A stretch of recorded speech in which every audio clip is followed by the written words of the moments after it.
के बाद अब बढ़ रहे डेंगू के मामलों को लेकर स्वास्थ्य विभाग की चिंताएं बढ़ चुकी हैं।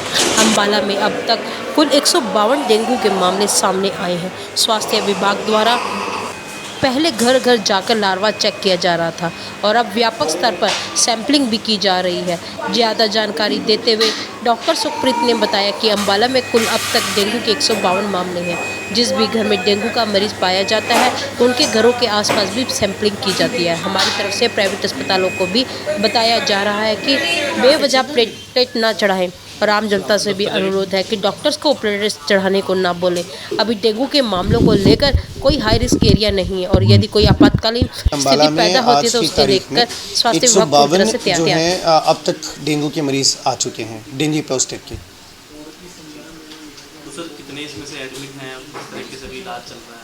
देखिए, कुल हमारे पास हमारे 3 बड़े सरकारी अस्पतालों में, यानी कि अम्बाला सिटी का सिविल हॉस्पिटल, अम्बाला कैंट का सिविल हॉस्पिटल और नारायणगढ़ का सिविल हॉस्पिटल, इनमें मिलाकर अब तक कुल 72 मरीज़ दाखिल हैं। लेकिन ये सब डेंगू के मरीज़ नहीं हैं, ये फीवर के साथ एडमिट हो रखे हैं। इनमें से कुछ की पुष्टि हुई है और कुछ का रिपोर्ट अभी आना बाकी है और कुछ जो है वो डेंगू नेगेटिव है। क्या टेस्ट भी किए जाएंगे कोविड की तर्ज पर युद्ध स्तर पर आगे? देखिए, बिल्कुल हम हमारी टीमें जो हैं वो जिन इलाकों में हमारे पास डेंगू के मरीज़ निकल के आ रहे थे वहाँ पर हमारी टीमों ने एक्टिव एंड पैसिव सर्वेलेंस दोनों शुरू कर दी हैं। जो भी डेंगू का पॉजिटिव मरीज़ मिला है उसके घर के 50 घर इधर 50 घर उधर, जो भी लक्षणों वाला मरीज़ मिला उस सबके सैंपल किए गए हैं और जो निकटतम उसके रिलेटिव हैं उन सबके सैंपल हम ले चुके हैं। और इस तरह से हमारा जो सैम्पलिंग का तरीका जो है वो कोविड के हिसाब से ही हम सैम्पलिंग ले रहे हैं, उसी तरह से कॉन्टैक्ट ट्रेसिंग कर रहे हैं ताकि इस महामारी को ज़्यादा आगे बढ़ने से रोका जा सके। सर प्राइवेट हॉस्पिटल में भी काफ़ी मारामारी देख रहे हैं, प्लेटलेट्स ब्लड, तो क्या कुछ गाइडलाइंस तय की गई है? आज हमने एक प्राइवेट सेक्टर के साथ और जो हमारे गवर्नमेंट सेक्टर के दूसरे 2 हॉस्पिटल हैं हमारे पास सेंट्रल गवर्नमेंट के, उन सबको हमने एक मीटिंग आज हमने रखी थी सिविल सर्जन और हमारे उपायुक्त माननीय उपायुक्त महोदय की अध्यक्षता में। तो उसमें हमने सबको ब्रीफली जो लेटेस्ट गाइडलाइंस हैं उनके बारे में बताया, जो CTC अटलांटा की गाइडलाइंस हैं, जिसमें कि ये स्पष्ट लिखा गया है कि प्लेटलेट जो है वो डेंगू का इलाज नहीं है। आप ये लोगों को समझना ज़रूरी है, मेरे कोलीग्स को समझना ज़रूरी है कि प्लेटलेट चढ़ाने से आप डेंगू का इलाज नहीं कर रहे।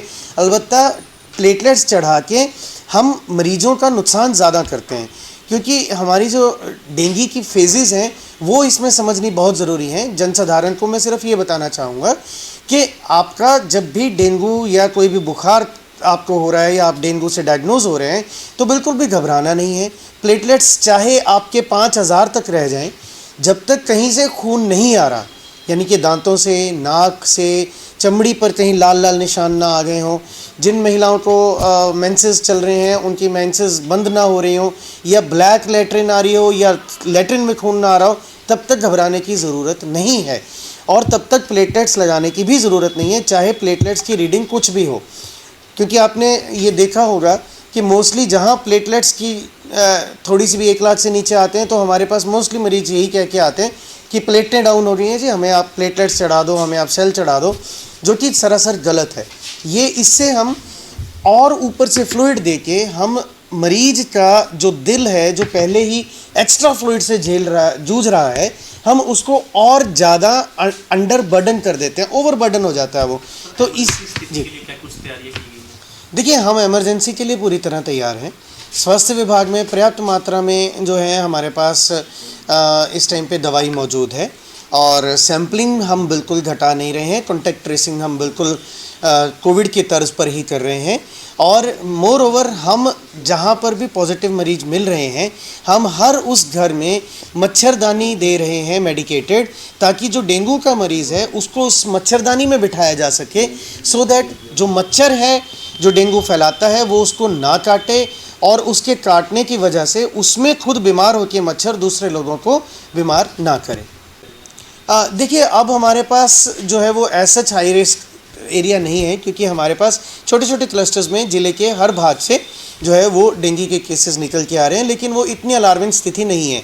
हाँ, नारायणगढ़ में शुरू में ज़रूर हमारे एक बार एक ही क्लस्टर था वहाँ पर, लेकिन मैं बधाई देना चाहूँगा सिविल सर्जन साहब की अध्यक्षता में जो एसएमओ नारायणगढ़ हैं उनकी टीम को, कि उन्होंने बहुत ही अच्छी तरह से वहाँ पर एक्टिविटी करके जो इन्फेक्शन को महामारी बनने से रोक लिया।